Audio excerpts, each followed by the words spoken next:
मोहन जी, ये अजीत पवार फिर क्या खेल कर रहे हैं? शरद पवार के बारे में कह रहे हैं कि साहब और हम एक ही हैं, इधर केसीआर कह रहे हैं, ओवैसी साहब कह रहे हैं, सब कह रहे हैं कि उनको तो एनडीए में जुड़ ही जाना चाहिए। अंजना जी, ये इस बात को तो हम लोग पहले दिन से कह रहे हैं कि राष्ट्रवादी कांग्रेस पार्टी का पूरा नेतृत्व आदरणीय अजीत दादा पवार के साथ काम एनसीपी तो कर रहा है। अपोज कर रहा है ना पार्लियामेंट में। देखिए कि जो अपोज हो रहा है, हाँ। वो कुछ हमारे जो सांसद हैं वो पूरी कोई पार्टी को रिप्रेजेंट नहीं करते।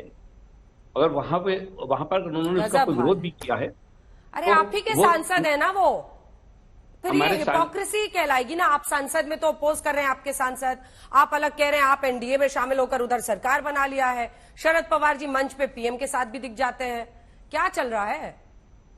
देखिए आदरणीय शरद पवार जी जो मंच पे दिखे हैं, ये कार्यक्रम पहले से निर्धारित था। तो पवार साहब एक बहुत ही गंभीर राजनेता है। वो समझते हैं कि देश के प्रधानमंत्री को किस प्रकार से सम्मान दिया जाना चाहिए। कोई भी प्रधानमंत्री होता तो मैं सोचता हूँ शरद पवार साहब इसी प्रकार से उनको सम्मान देते। तो इसको राजनीतिक चश्मे से देखना शायद ठीक नहीं है। लेकिन मैं एक बात जरूर कहना चाहता हूँ कि अजीत दादा पवार, आदरणीय प्रफुल्ल पटेल साहब के नेतृत्व की जो राष्ट्रवादी कांग्रेस पार्टी है, वो पूरी तौर से आदरणीय मोदी जी के साथ खड़ी है। और हम लोग इस बात को महसूस कर रहे हैं कि जिस प्रकार से अभी पार्लियामेंट को ना चलने के लिए पूरा INDIA पूरी तौर से सक्रिय है। इसमें बहुत सारे नेता हैं जो संसदीय प्रणाली को बेहतर तरीके से जानते हैं। उसके बावजूद ये दबाव डालना कि पहले प्रधानमंत्री बोले, उसके बाद बाकी की सारी बातें होंगी, तो ये निश्चित रूप से संसदीय व्यवस्था का एक तरह से मजाक उड़ाना है। और खासतौर से उन लोगों के द्वारा, अनजान आदमी कोई इस बात को कहे तो समझ में आता है, लेकिन जो लगातार लंबे समय से सत्ता में रहे उनकी तरफ से ये बात आना है बड़ी। मैं दोनों से जवाब लूंगी, प्रियंका जी से भी और सुप्रिया जी से, लेकिन आज श्रीधर रेड्डी साहब से एक बार जवाब ले लीजिए। रेड्डी साहब, ये क्या कर रहे हैं केसीआर? एनडीए पर भी हमला करते हैं, इंडिया पर भी हमला करते हैं, और अच्छा खासा साइजेबल नंबर है उनका सांसदों का लोकसभा में, राज्यसभा में। क्या करेंगे? अविश्वास प्रस्ताव पर क्या करेंगे? दिल्ली सेवा बिल पर क्या करेंगे? एब्सटेन करेंगे? एनडीए को फायदा पहुंचाएंगे? हम दिल्ली ऑर्डिनेंस बिल को हम उसके अगेंस्ट वोट करते हैं। और अविश्वास प्रस्ताव करते हैं। हम ये पहले भी क्लियर कर चुके हैं। अविश्वास प्रस्ताव भी हमने नोटिस भी दिया था। जो आज अभी जो लोग पूछते थे कि आपके पास नंबर नहीं है, आप कैसे नो कॉन्फिडेंस मोशन का नोटिस दिया, आप खाली नंबर ही देखते रहोगे या मणिपुर में क्या हो रहा है उसका चर्चा करने के लिए तैयार होंगे ना होंगे? देश ऐसे चीजों पे आज एक सरकार के ऊपर विश्वास खो चुके हैं। हम उसका प्रस्ताव वहां रखना चाहते हैं। ये नंबर गेम नहीं है। और मणिपुर जो हो रहा है काम, वहां पर जो मणिपुर में पूरे घटना हो रहे हैं, वो लोगों के साथ बीआरएस पार्टी रहना चाहते हैं। तो विपक्षी गठबंधन पर क्यों हमला? विपक्षी गठबंधन पर इंडिया पर क्यों हमला कर रहे हैं? अंजना जी, ये जरूरी नहीं है कि हम या भारतीय जनता पार्टी के गठबंधन या कोई कांग्रेस पार्टी के गठबंधन के साथ जाने की जरूरी नहीं है। ये देश बोले तो खाली बीजेपी और कांग्रेस नहीं है।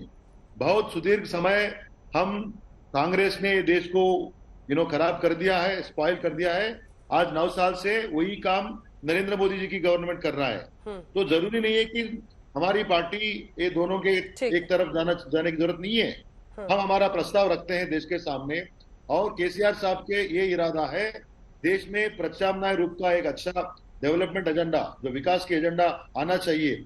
आप गौरव भाटिया जी का प्रस्ताव देखिए कि अब कोई भी इतिहास लेके आते हैं, जो भी बीजेपी की या कांग्रेस की प्रवक्ता आते हैं, वो इतिहास की बात करते हैं। बंगाल में क्या हो रहा है, सोचना है, इधर क्या हो रहा है, इधर अब क्या हो वक्त रहा की है। बहुत कमी है, सिर्फ 2 लाइन के लिए ही टाइम बचा है। प्रियंका जी आपसे शुरू करते हैं, ठीक है सर? टाइम कम है, so sorry. I waited for 37 minutes. I know sir, I know. बात बोलना चाहता हूँ। प्लीज, मैं बस एक चीज कहना चाहता हूँ। मैं एक ही चीज यहाँ पे कहना चाहूंगी कि हम सभी ने शांति से बीजेपी के प्रवक्ता को सुना।